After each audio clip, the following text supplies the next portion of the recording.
La CONAIE llama a una movilización para fin de mes, aunque su ala política Pachacútec se distancia de su decisión. Entre tanto, el juicio al presidente Guillermo Lasso sigue su proceso administrativo.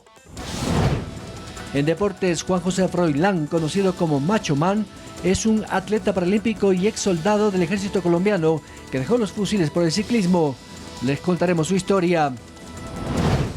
En el mundo, Corte Internacional de Justicia emite orden de detención a nivel mundial contra el presidente de Rusia, Vladimir Putin, por crímenes de guerra cometidos en Ucrania.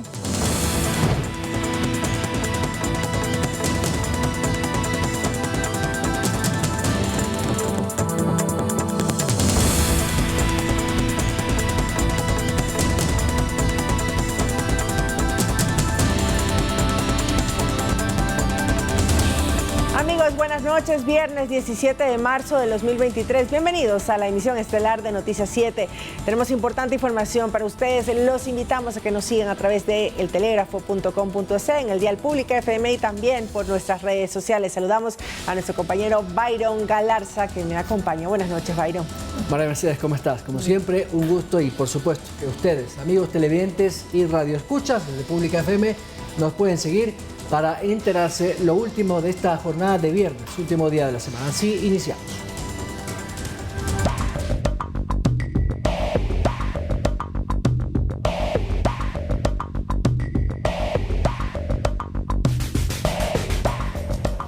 Las causales del pedido del juicio político en contra del presidente Guillermo Lasso difieren totalmente del informe hecho en la llamada Comisión Encuentro, aunque los proponentes sí son legisladores que conformaron parte de esa indagación.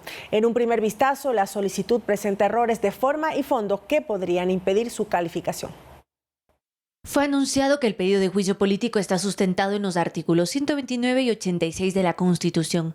Sin embargo, el documento ingresado la noche del jueves para su calificación señala que el fundamento de este proceso son los artículos 131 y 78. Son errores groseros. Si no encontraban las causales, ahora tampoco encuentran los artículos. Estos errores fueron advertidos por los 4 legisladores proponentes, quienes hicieron llegar un documento al presidente de la Asamblea para subsanar el error previo a la reunión del CAL. Ahora bien, la solicitud acusa al primer mandatario de faltas a la administración pública por peculado y concusión en las empresas públicas en Copetroecuador y Flopec. En ninguna de las tres se establece de manera clara una conexidad lógica entre la conducta del presidente de la República y el hecho denunciado que configuraría una presunta responsabilidad política. El pedido recoge 13 hechos que dicen son la prueba de los presuntos delitos. ¿Qué es lo que se hace en las tres causales? Establecer responsabilidades de funcionarios ajenos e intentar en un laberinto entrelazar con una supuesta conducta del presidente de la República. Y para explicarlo mejor, el constitucionalista Gonzalo Muñoz pone un ejemplo. En el año 2017 se planteó el juicio político al ex vicepresidente Jorge Glass. ¿Por qué se planteó el juicio político al vicepresidente Jorge Glass? Por el mal manejo y los actos de corrupción en los sectores estratégicos. El vicepresidente Jorge Glass actuaba en delegación ¿de quién? Del presidente Rafael Correa. Él le delegó los sectores estratégicos. Usted no recordará, pues, en esa época ningún tipo de acusación en contra del expresidente, ya era expresidente Rafael Correa, ni en el ámbito político, ni en el ámbito penal, ni en el ámbito administrativo, en contra de quien le dio la delegación, sino únicamente quien actuaba en ejercicio de dicha delegación. De acuerdo al procedimiento, si este pedido es calificado por el CAL, será remitido a la Corte Constitucional. Que la Corte Constitucional no le compete entrar a conocer el fondo del asunto o sea, si existe o no responsabilidad del presidente en estos actos que se le han imputado. De haber un dictamen favorable, volverá a la Asamblea, en donde empezará un proceso de investigación en la Comisión de Fiscalización, y en caso de que la Corte no dé paso, el proceso se archivará. Carolina Basante, Noticias 7. Una vez que se ha entregado la solicitud para iniciar el juicio político en contra del presidente Guillermo Lasso, el Consejo de Administración Legislativa CAL se reunirá esta noche para tratarlo. La reunión será virtual y se tiene previsto que inicie a las 19:45. Así se deberá analizar de forma y no de fondo lo firmado por 46 asambleístas. Natalie Arias, integrante del CAL, adelantó en Noticias 7 esta mañana lo que piensa que podría ocurrir en las próximas horas. Escuchemos. Por la forma en la que han descrito estos hechos es bastante antojadiza. Han incurrido en el hecho de tratar de decir que no están tratando de apegarse al 129, igual lo han utilizado como fundamento. Es decir, es un documento con una serie de contradicciones bastante evidentes en este punto, y entonces han cometido errores de forma y de fondo. ¿Esto podría constituir que no pase en el CAL la solicitud de juicio político? Es altamente probable porque tienen los votos, pero arrancarían con vicios en el procedimiento. Es decir, solo se podría considerar el día de hoy la documentación que vino adjunta en la convocatoria de las 7 de la noche para hoy a las 7:30 de la noche. Ahora revisemos cuál es el procedimiento parlamentario para iniciar un proceso de censura al primer mandatario. En la siguiente nota, nuestra compañera Carolina Basante nos lo explica. Con la solicitud de juicio político ingresado en la Asamblea Nacional, el siguiente paso es la calificación en el Consejo de la Administración Legislativa, es decir, revisar que cumpla con todas las especificaciones legales. Esta revisión es de forma, no de fondo. Si esto se califica, deberá ser remitido a la Corte Constitucional para que ésta se pronuncie en un plazo máximo de 6 días. Aquí hay dos alternativas. Si la Corte rechaza el pedido, este se archiva inmediatamente. Pero si emite un dictamen de admisibilidad, el trámite vuelve a la Asamblea y en un máximo de 3 días, el presidente de la legislatura deberá enviar el pedido a la Comisión de Fiscalización. En 30 días, esta mesa legislativa deberá construir un informe que recomiende al Pleno si existen o no elementos para la censura del primer mandatario.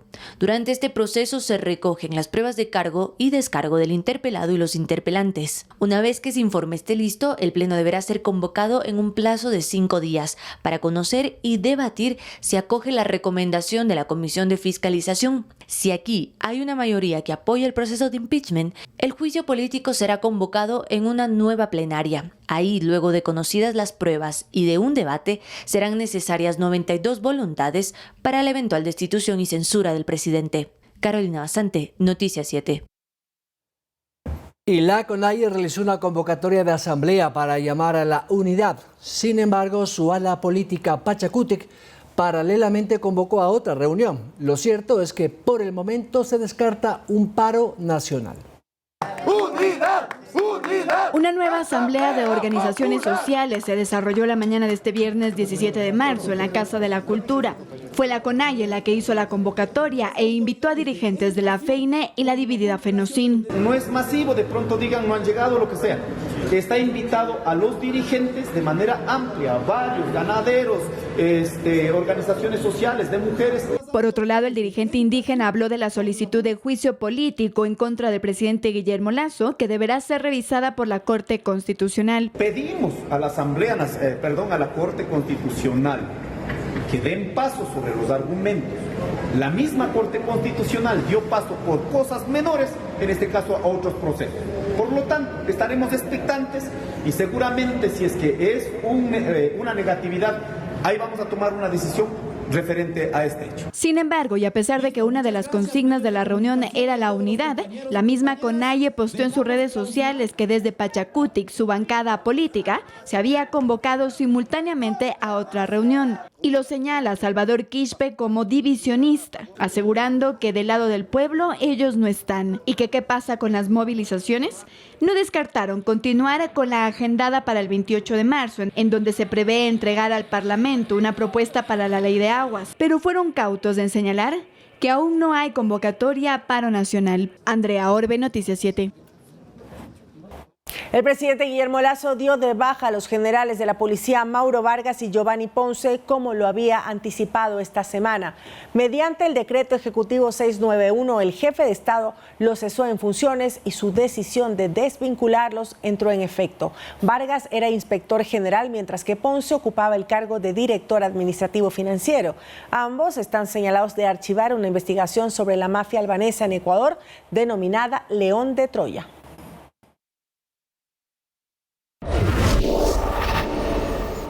Y una de las noticias más destacadas de la jornada, Junior Roldán, alias Junior, no ha fallecido por el atentado que sufrió anoche, pero la SNAI ha confirmado que se retiró el grillete electrónico y se desconoce su paradero.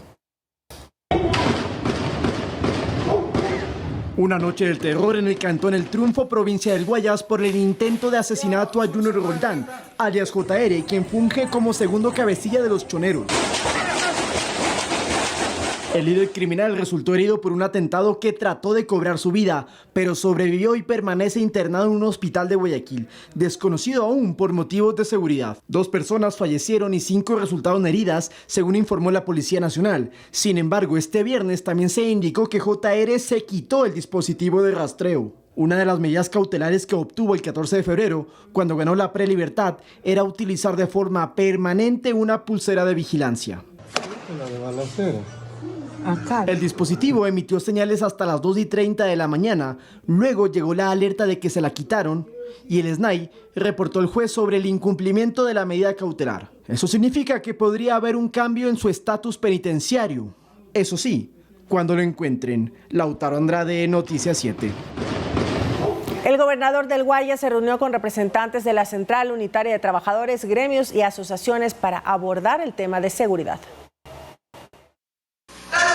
En el Salón Simón Bolívar de la Gobernación del Guayas se llevó a cabo este jueves una reunión entre el representante del Ejecutivo en la provincia y los líderes de la Central Unitaria de Trabajadores. Escuchando como siempre a los gremios, a las asociaciones, con una gobernación totalmente abierta, con un gobierno preocupado por la seguridad ante todas las cosas. Tenemos que recuperar la seguridad y generar prosperidad en la provincia del Guayas. Hemos podido expresar la problemática de cada uno de los sectores que integramos la Central Unitaria de Trabajadores y más que todo hablar de la problemática de seguridad que todo el país y los ciudadanos estamos viviendo.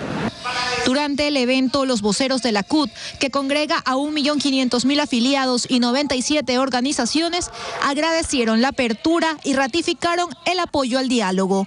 Entre las propuestas planteadas estaba la conformación de mesas técnicas en las diferentes áreas. Comenzar a aterrizar los problemas para buscar la solución, como lo acaba de decir el señor gobernador. Vamos a trabajar, le tomamos la palabra, creemos en él y esperemos que en los próximos días comencemos a buscar las soluciones a los problemas. Agradecido y por supuesto que tenemos que corresponderles ese apoyo y producto de eso estamos trabajando. Cabe mencionar, el día de ayer tuvimos una reunión en Cuenca con el gobierno nacional, con el presidente de la República, donde se invitaron a las 221 alcaldías del Ecuador, se invitaron también a los gobernadores, a los prefectos y este año el gobierno nacional va a entregar un récord histórico a los GAT municipales, 3.200 millones de dólares. Alias Yomba. Fue capturado y el sujeto es responsable de varios asesinatos en Esmeraldas y en Los Ríos, quien luego de ejecutar a sus víctimas grababa los videos y los compartía en redes sociales. Los detalles los confirmó el comandante de la policía de Esmeraldas, Eduardo Mantilla. Se procedió a la detención de un ciudadano que estaba requerido por la justicia. Este ciudadano, dentro del cual tiene varios procesos judiciales por las varias muertes que están afectados aquí a la ciudad de Esmeraldas y a toda la provincia.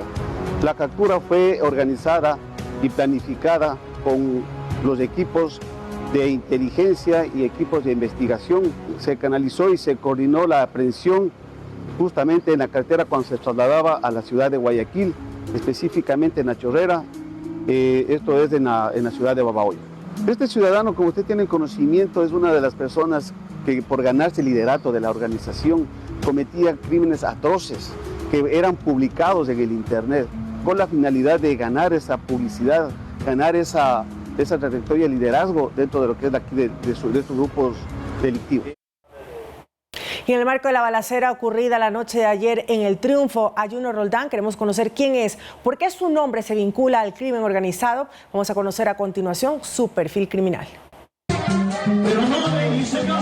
En el cantón El Triunfo lo conocen como El Patrón. Se trata de Junior Roldán, alias JR, y quien asumió el control del grupo de delincuencia organizada Los Choneros tras el asesinato de alias Rasquiña en 2021. Junto con alias Fito, Roldán comandaba la estructura criminal desde la penitenciaría del Litoral, donde cumplía 2 sentencias por asesinato desde el 2015. También formó un brazo armado de los choneros llamado Las Águilas y está responsabilizado de las masacres carcelarias en el país, principalmente en la penitenciaría, así como de otra serie de delitos.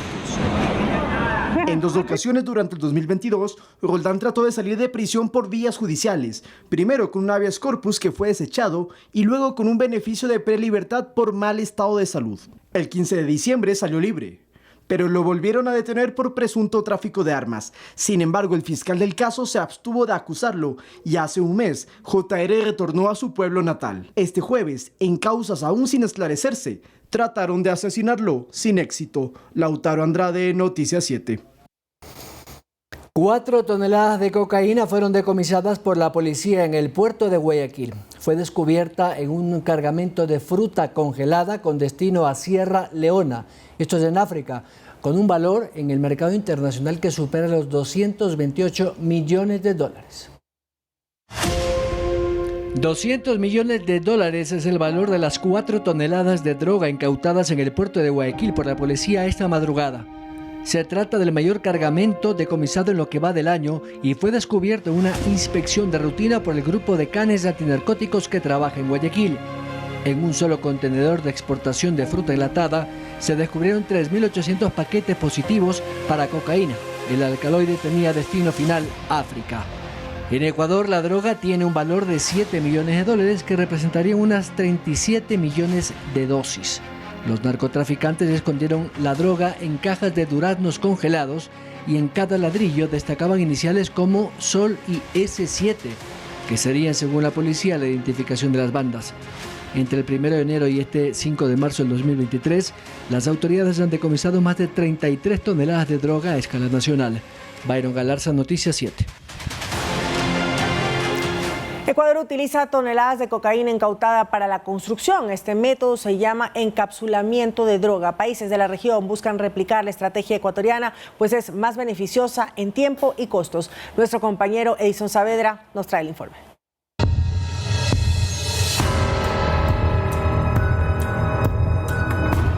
Lo que hace 5 años fue una idea, hoy es una realidad. Construir a base de cocaína incautada.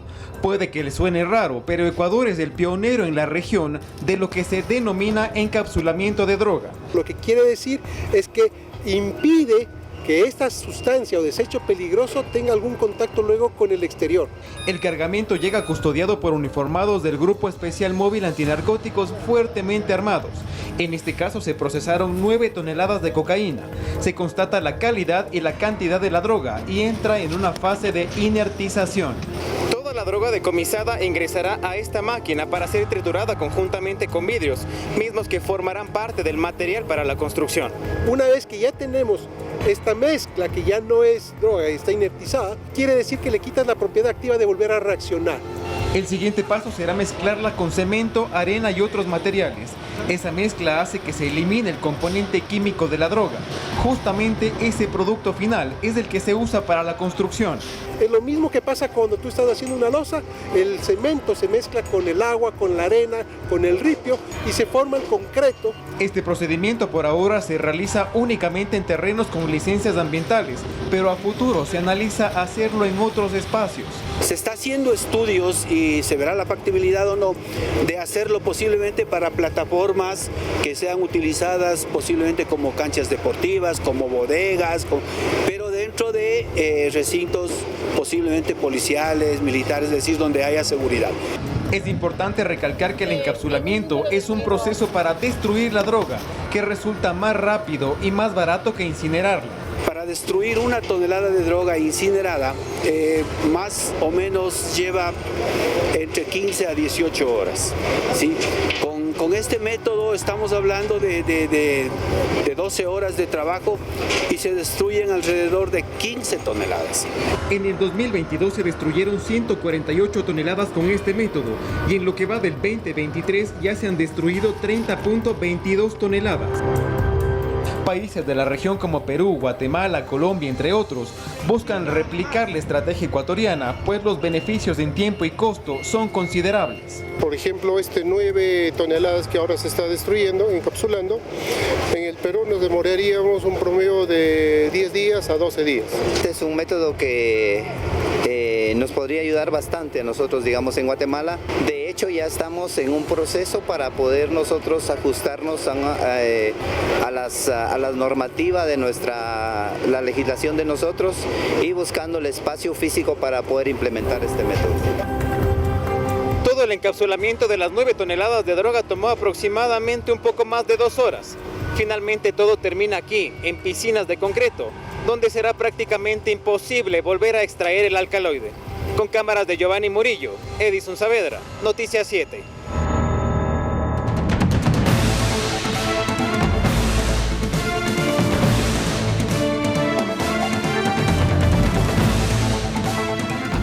Otros temas, 7 provincias registran las mayores afectaciones debido al crudo invierno hasta el momento.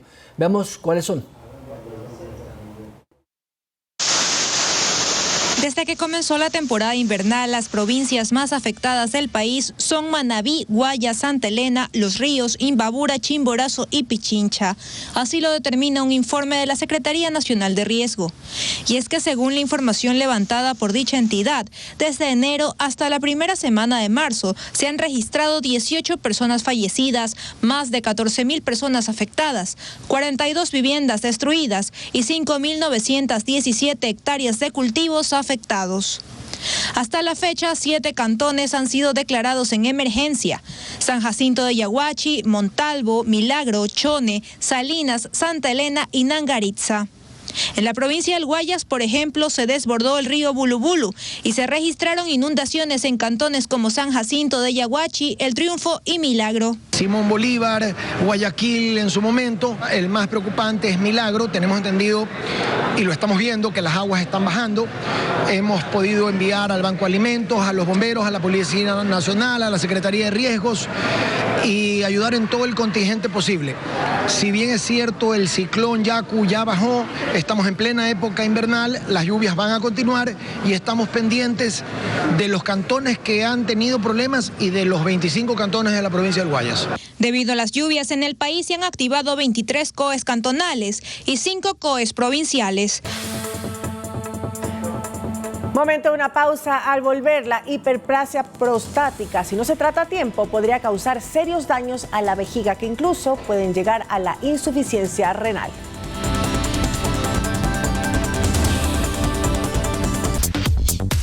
Amigos televidentes, un fuerte abrazo para todos. En pocos minutos los acompaño con información deportiva. Hay mucho que comentar. Vuelve la Liga Pro, que ya en estos momentos se juega, por cierto, con el primer partido entre Gualaceo y Orense. Se jugó o se terminó jugando la fecha 13 en este caso.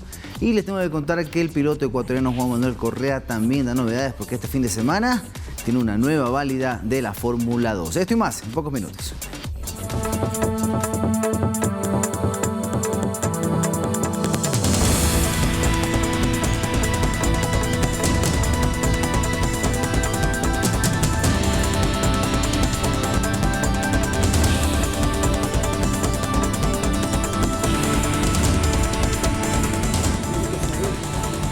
Síguenos en nuestras redes sociales, Facebook, Instagram y Twitter. Además, somos retransmitidos por Pública FM Quito, Guayaquil, Cuenca 105.3, en Manta 88.1 y en Loja 90.5.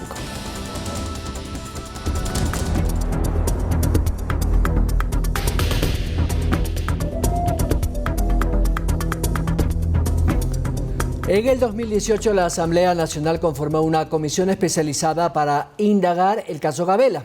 Durante este proceso se pudo evidenciar que 10 ministros del correísmo tuvieron conocimiento del informe sobre el crimen del general Gabela.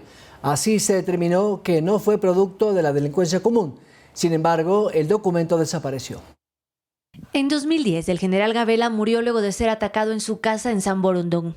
2 años después, y por persistencia de su familia para exigir una investigación sobre el hecho, el gobierno del entonces presidente Correa decidió conformar un comité interinstitucional para abrir una investigación.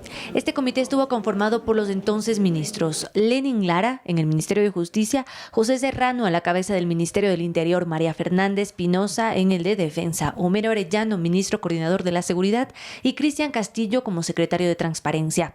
En esta etapa se contrató al perito criminal Roberto Mesa, quien tenía encomendado determinar si, como hasta ese momento se decía, la muerte del general fue producto de la delincuencia común o no. Justamente comprobamos de que no había sido producto de la delincuencia común, por lo tanto se abrió esa tercera fase. Y estas conclusiones, que fueron recogidas en el llamado tercer producto, se entregaron al comité.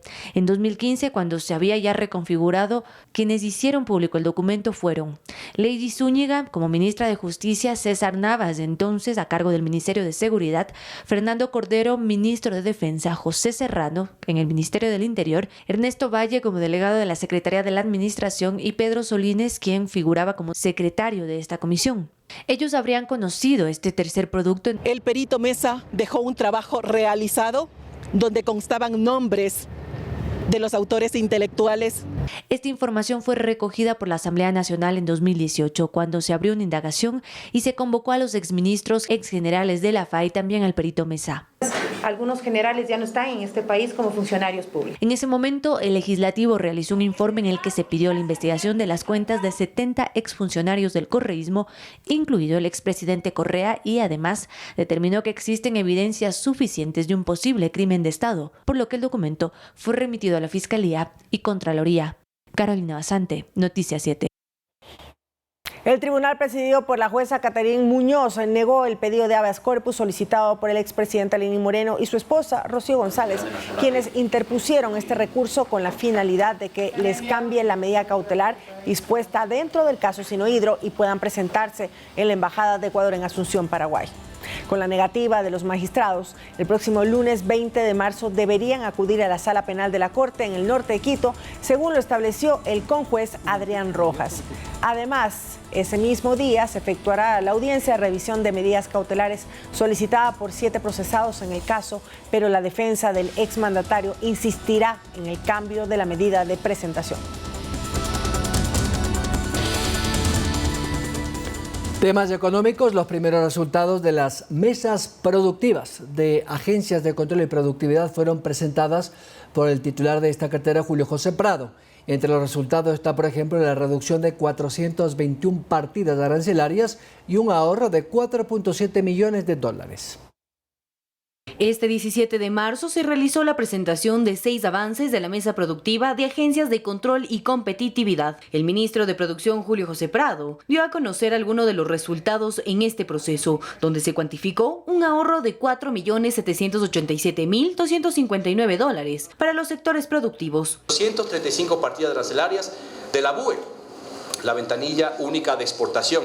Esto significa un 50% del total de los trámites que se hacían antes y un ahorro directo de 3 millones de dólares para diversos sectores productivos. Esto gracias a la eliminación del certificado del sujeto de control y la eliminación de 421 partidas arancelarias. Además, se redujeron las visitas de seguimiento de 3 a tan solo 2 para la obtención de acreditación de laboratorios u organismos de inspección, representando un ahorro de 720.000 dólares. Además de la designación que demoraba antes 143 días y ahora toma solamente 25 días. Por otra parte, Prado agregó que se están abriendo otras mesas como la de seguridad por la productividad y las mesas de comercio exterior. Y también seguiremos trabajando en otras mesas que las inauguraremos en las próximas semanas, la mesa de atracción digital o temas de tecnología, la mesa de inclusión de género, la mesa de agroindustria, la mesa de desarrollo del austro muy específica para esa zona para mejorar las condiciones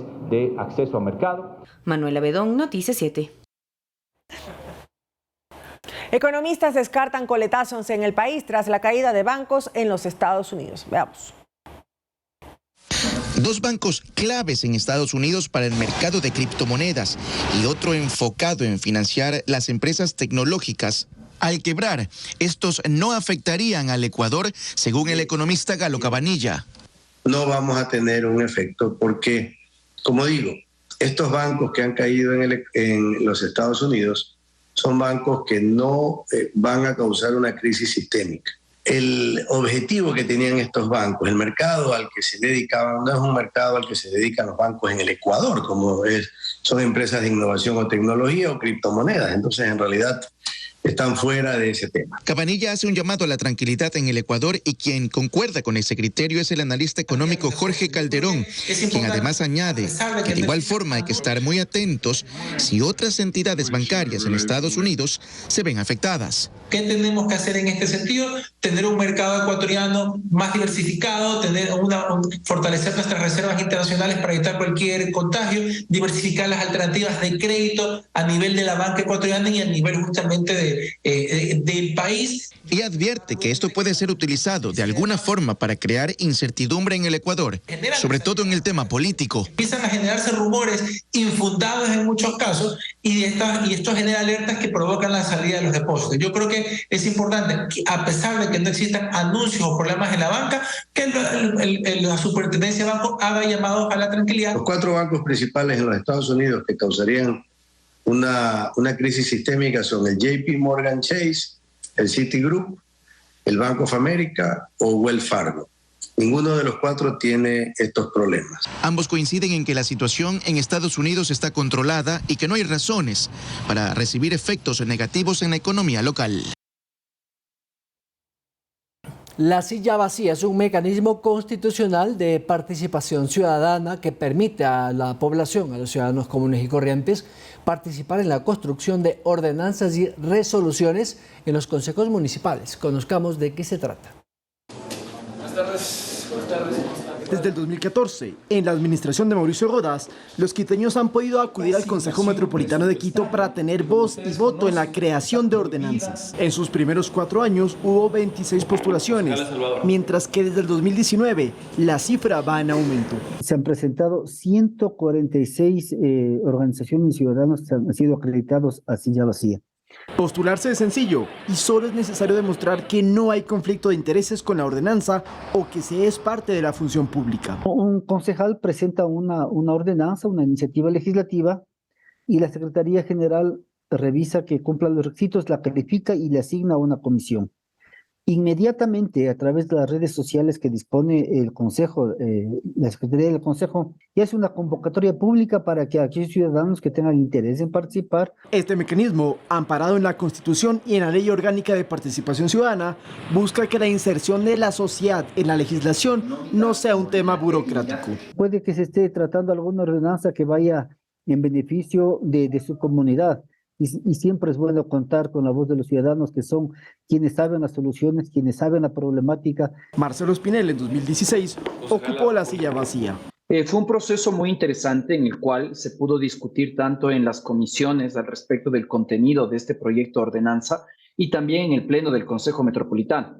Los concejales estuvieron muy abiertos a recetar las observaciones y los planteamientos. En ese entonces, recuerda que el Cabildo no estaba del todo listo para su ejecución. Que no existía un lugar en específico para que el ciudadano pueda ocupar dentro del Consejo Metropolitano y lo que tuvo que hacerse fue que uno de los miembros de la Secretaría del Consejo tenga que desocupar una silla para que se pueda ocupar durante el debate. Si a usted le interesa participar en las acciones que efectúa el municipio, en proyectos de interés ciudadano o de asentamiento territorial, ahora podrá ocupar la denominada silla vacía. Lautaro Andrade, Noticias 7.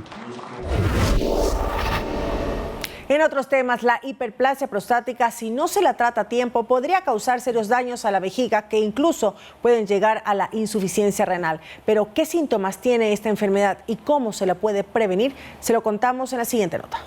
Va vaporizando. El cáncer de próstata es el tumor más frecuente y conocido entre hombres y según el último boletín está presente en 35.7 casos por cada 100.000 habitantes. Pero el cáncer no es la única afectación en la próstata, pues también existe la hiperplasia prostática benigna, que es el aumento del número de células de la próstata.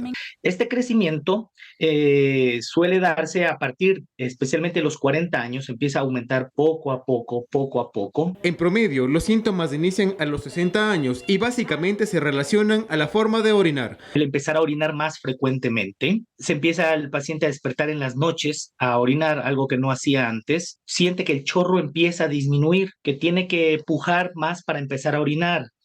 que al final de orinar queda goteando. Otro de los síntomas es la retención de la orina. Sin embargo, la hiperplasia prostática muchas veces puede ser asintomática y justamente esa es la preocupación, puesto que a la larga puede llegar a dañar la vejiga. La vejiga al dañarse hace que a su vez empiece a haber como un reflujo hacia los riñones, o los riñones ya no pueden trabajar adecuadamente. Entonces, puede llevar a una insuficiencia renal, ¿sí? Pueden llegar incluso a comprometer la vida del paciente. Dejando a un lado el miedo y el tabú, el tacto rectal ya no es la única forma para detectar anomalías en la próstata. Tenemos para eso otras herramientas hoy en día, como por ejemplo el antígeno prostático y también la ecografía.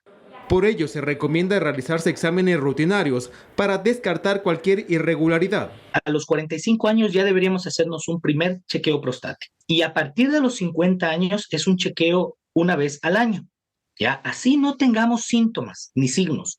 Si usted observa alguna anomalía en su forma de orinar, lo primero será acudir a un especialista y descartar la automedicación. Edison Saavedra, Noticias 7. Otros temas: actualmente existen 178 licencias activas a escala nacional para la producción del denominado cáñamo, de las cuales solo existen 9.5 hectáreas de plantaciones. Según el Ministerio de Agricultura, esta industria aún se encuentra en fase de prueba. En febrero del 2021 se emitieron las primeras licencias para el cultivo de cannabis o cáñamo. Desde entonces y hasta la fecha, se cuenta con cerca de 178 licencias activas a escala nacional. El director de productividad, Andrés Padilla, explica que existen cerca de 18 pasos para poder acceder a una licencia de producción o de importación.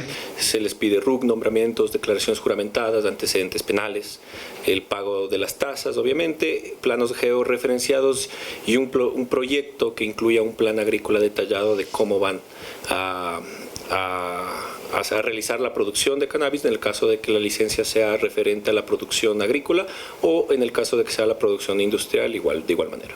Adicionalmente, estos permisos se requieren de un área mínima de siembra y tienen un plazo de hasta 5 años. Para la licencia número 3, que es una licencia de cultivo de cannabis no psicoactivo o cáñamo, bajo invernadero se admiten mínimo 2 hectáreas, en cielo abierto 5 hectáreas. La licencia número 4 o licencia para el cultivo de cáñamo para uso industrial, en cielo abierto son mínimo 5 hectáreas. Y la licencia número 2, que es para la siembra y producción de semillas, bajo invernadero, un mínimo de media hectárea.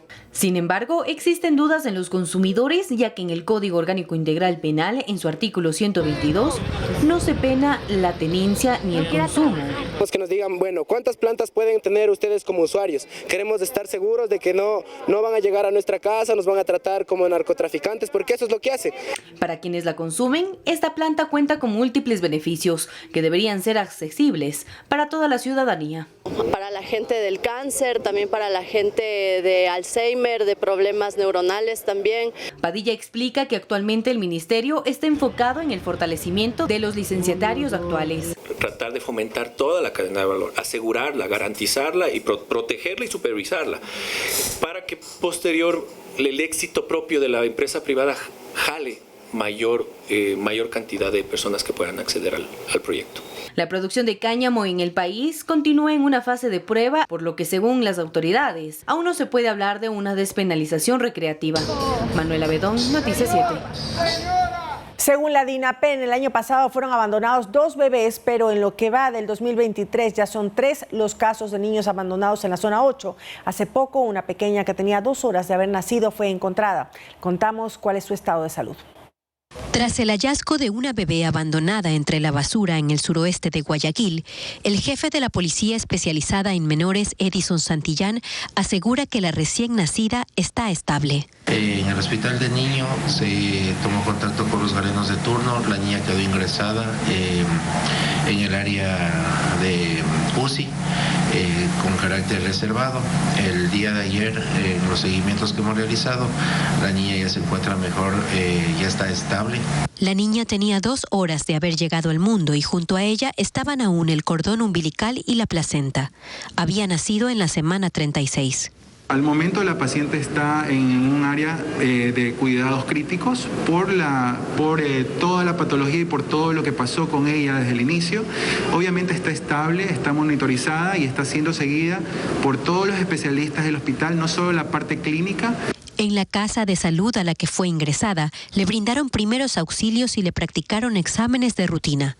La denuncia por abandono ya fue presentada y aunque unas cuantas personas han querido adoptarla de manera informal, al recibir el alta, será ingresada en una casa de acogida.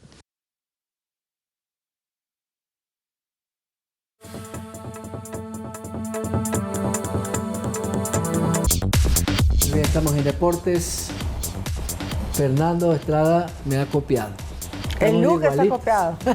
Pero qué bonito, Fernando, qué bonito se ve mi look en los dos azules. Bueno, el amarillo de la señora María Mercedes, por supuesto, irradia este viernes. Querido Fernando, como siempre, un gusto. Viernes, al fin. Compañero, buenas noches. Abrazo enorme para ustedes, compañeros. Buenas noches también a todos los amigos televidentes. Claro, hemos venido de los colores del astillero, mira. Sí. Amarillo y azul, los colores del astillero. No nos pusimos de acuerdo por si acaso con Byron, ¿no? No nos hemos puesto de acuerdo, más bien ha sido todo coincidencia, pero una buena coincidencia en todo caso. Vamos a arrancar con la información. Oigan, y más allá del detalle que seguramente tiene a todos contentos, hay que conocer un poquito por qué volvió el fútbol ecuatoriano, ¿no? Porque luego de un fin de semana sin fútbol y tras la decisión de la Liga Pro, pues, de suspender la fecha, en este caso la fecha 3, que es la que se está jugando en estos momentos con el arranque entre Gualaceo y Orense, hasta que se resuelvan los inconvenientes económicos con los dueños de los derechos de transmisión. Este fin de semana regresó el fútbol en este caso y ahora se lo podrá ver también por la pantalla de CNT. Nuestra compañera Miriam Zambrano nos lo explica en la siguiente nota. Vuelve la calma al Campeonato Nacional de Fútbol y con ello las transmisiones televisivas de los partidos. Esto tras el acuerdo firmado entre la Corporación Nacional de Telecomunicaciones CNT y Disney para incluir en su programación el contenido de Disney Plus y Star Plus.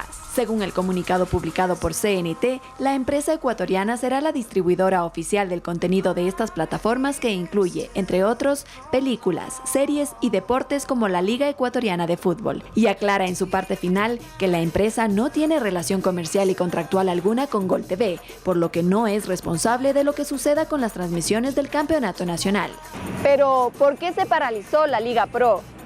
¿Y en qué beneficia la firma de este acuerdo para la reanudación del torneo?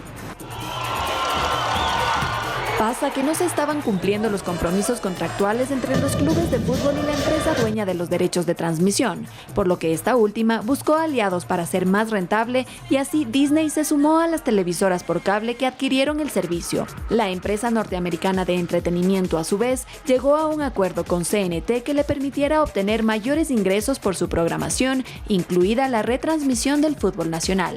En todo caso, lo importante es que este fin de semana vuelve la Liga Pro y con ella la alegría del hincha ecuatoriano. Miriam Zambrano, Deportes 7.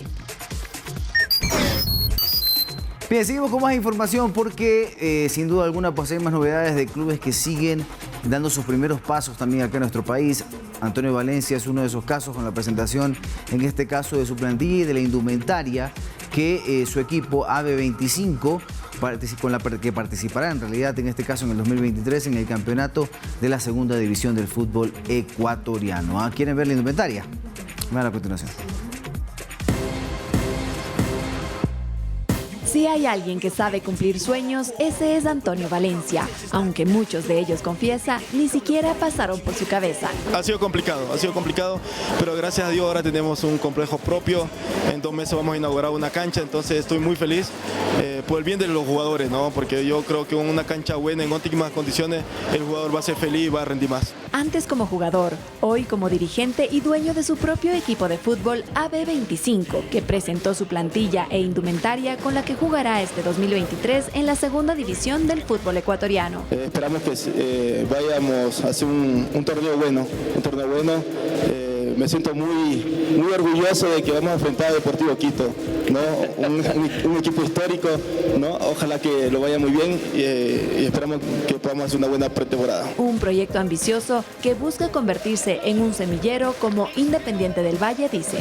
Felicitaciones por todos los logros que están haciendo y como ecuatoriano me siento muy orgulloso. Esperamos que nosotros podamos hacer el mismo trabajo que ellos. Este es el sueño actual del Toño, quien fuera nuestro máximo representante en el fútbol internacional y hoy busca dejar un legado aún mayor, aportando al desarrollo del balompié ecuatoriano. Miriam Zambrano, Deportes 7. La vida, la verdad, puede ponernos muchas pruebas, que en principio son difíciles de aceptar. Hoy les contamos en este caso la historia de Juan José Florian, un atleta paralímpico que superó la mutilación de su cuerpo para convertirse en un gran deportista. Posiblemente a primera vista, él sea solo un ciclista, pero quizás si lo mira detenidamente pueda notar que tiene mucho más que contar. Y es que Juan José Florian, o Mochomán como le llaman de cariño, a sus 15 años fue reclutado por las FARC y luego miembro del ejército colombiano, pero esta parte de la historia no salió como esperaba. Y en el 2011 fui alcanzado por un artefacto explosivo donde sufrí múltiples amputaciones, perdía de mis brazos, de mi pierna derecha, la visión de mi ojo derecho, una disminución auditiva y tengo esquirlas en mi cuerpo. Situación que cambió radicalmente su vida, pero para bien, por si se lo estaba preguntando. Y aunque en principio no le fue fácil aceptar su realidad, fue esto lo que le llevó a empezar una nueva vida. Voy a dejar de vivir como víctima y quiero ver en cuál es el ser humano que me quiero convertir. ¿Cómo quiero que me recuerde el mundo? Si el pobrecito, el que lo despedazaron y se quedó ahí, o el que va a salir a demostrarle al mundo que se puede hacer cosas diferentes. Fue entonces que encontró refugio y aliento en el deporte, en principio como nadador, logrando 12 medallas de oro a nivel nacional e internacional. Pero no fue hasta que se subió en una bicicleta cuando descubrió su verdadera pasión. Con el apoyo de la empresa privada y una mentalidad ganadora, logró consagrarse campeón nacional de ruta en 2021, subcampeón panamericano en 2022 y estar en el top 10 de diversas competencias en Holanda, Portugal, Hungría y Bélgica. Nuestra actitud también tenemos que transformarla en una actitud más positiva, en una actitud de oportunidad, de abrirnos más a alcanzar las cosas. Es eso, es de creer que podemos, es esa actitud de levantarse del sofá, del sillín, de la cama, de desprenderse del teléfono a lograr sus metas. Es el mensaje que Juan José quiere esparcir por donde va, pues no solo es un atleta paralímpico, sino también un motivador que a través de su historia busca transformar también la vida de otros. Miriam Zambrano, Deportes 7.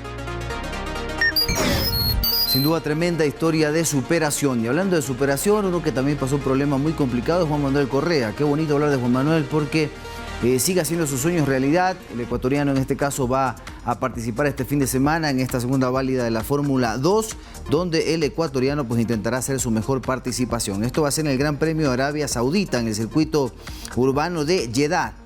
Esta es la primera cita de las dos que va a tener que hacerlo el ecuatoriano en carreras de trazados desconocidos. El segundo lo va a hacer en Australia, en Albert Park, por si acaso, en Melbourne. Ahora, hablando del circuito en sí, el de Jeddah es un circuito bastante complicado, hay que decirlo. Es de los más complicados del circuito, sobre todo para un debutante como él, que está en este caso en la Fórmula 2. Y en ese momento se vuelve muy importante lo que se puede hacer en el simulador, porque es un circuito difícil de conocer realmente por el poco tiempo en pista. Este circuito es el más rápido del calendario y les cuento que tiene 6.175 kilómetros de longitud y 27 curvas. Escuchemos al piloto ecuatoriano que nos conversó al respecto. Hola, estamos en Jeddah, aquí en Arabia Saudita. Terminamos el jueves. Hoy día hicimos la caminata de la pista como siempre. Es una pista súper rápida, la pista callejera más rápida del mundo. Una pista donde nunca he ido yo antes, así que la preparación para este evento ha sido súper intenso, con mucho simulador, viendo muchos de los videos de los años anteriores.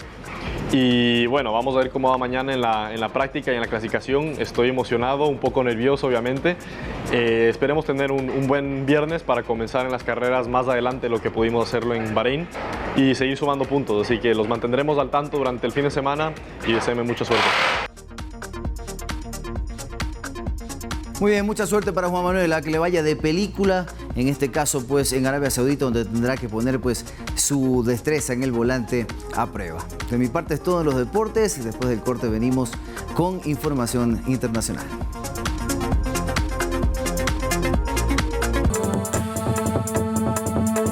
Noticias del mundo. La Corte Penal Internacional emitió una orden de detención contra el presidente de Rusia, Vladimir Putin, y otra funcionaria de su gobierno por una violación de los derechos humanos en la guerra contra Ucrania. Vamos a conocer más detalles. El presidente ruso Vladimir Putin y María Lvova, comisionada para los derechos de los niños del Kremlin, fueron acusados de deportar ilegalmente a menores de Ucrania a Rusia. La Corte Penal Internacional señala que dichos crímenes se cometieron desde el 24 de febrero de 2022, cuando empezó la invasión rusa a Ucrania, y ocurrieron tanto individual como indirectamente por parte de ambos funcionarios. Los jueces revisaron esta información y evidencias proporcionadas por el fiscal y determinaron que existen alegaciones creíbles contra estas personas sobre estos crímenes. El funcionario sostuvo además que la ejecución de la orden de arresto contra Putin y Lvova depende ahora de la cooperación internacional. Por su parte, la portavoz de Asuntos Exteriores del Kremlin, María Zakharova, negó que la decisión de la Corte tenga un efecto sobre su país. Las decisiones de la Corte Penal Internacional no tienen ningún significado para nuestro país, tampoco desde el punto de vista jurídico. Rusia no es parte del Tratado sobre el Estatuto de la CPI y no tiene obligaciones en virtud del mismo. El tratado que menciona Zakharova corresponde al Estatuto de Roma, mismo que fue firmado por Rusia en el 2000. Sin embargo, al no ratificarlo, no se convirtió en miembro del acuerdo.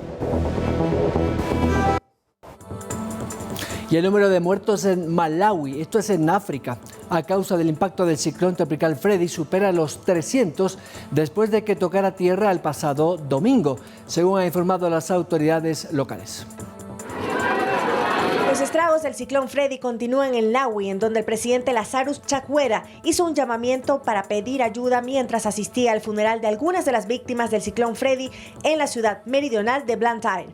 En total, este país de África Oriental contabiliza 326 los muertos hasta ahora, según las autoridades locales. El país estará en duelo durante 2 semanas debido al desastre. Todavía hay 201 personas desaparecidas y 774 han sufrido lesiones de diversa consideración, según el Departamento de Asuntos de Desastres. Más de 183,000 personas han tenido que desplazarse debido a las inundaciones y corrimientos de tierra en el país. Freddy ha golpeado de forma repetida a otros países como Mozambique o Madagascar durante las últimas semanas. Freddy es ya uno de los ciclones más duraderos y con una trayectoria más larga en las últimas décadas, al recorrer más de 10,000 kilómetros desde que se formase en el norte de Australia el pasado 4 de febrero y atravesase todo el Océano Índico hasta África Austral. María Mercedes Castro, Noticias 7. Bueno, y hasta aquí este momento de las noticias, María Mercedes. Así es, finalizamos. Más información desde el día lunes a las 7 horas en la primera emisión de Noticias 7. Que disfruten el fin de semana. Igual para ti, Byron. Muchas gracias. Y ojo, si que sale a conducir a la noche, tenga mucho cuidado, porque la delincuencia siempre está pendiente de lo que hacemos. Cuídense. Buenas noches. Buenas noches.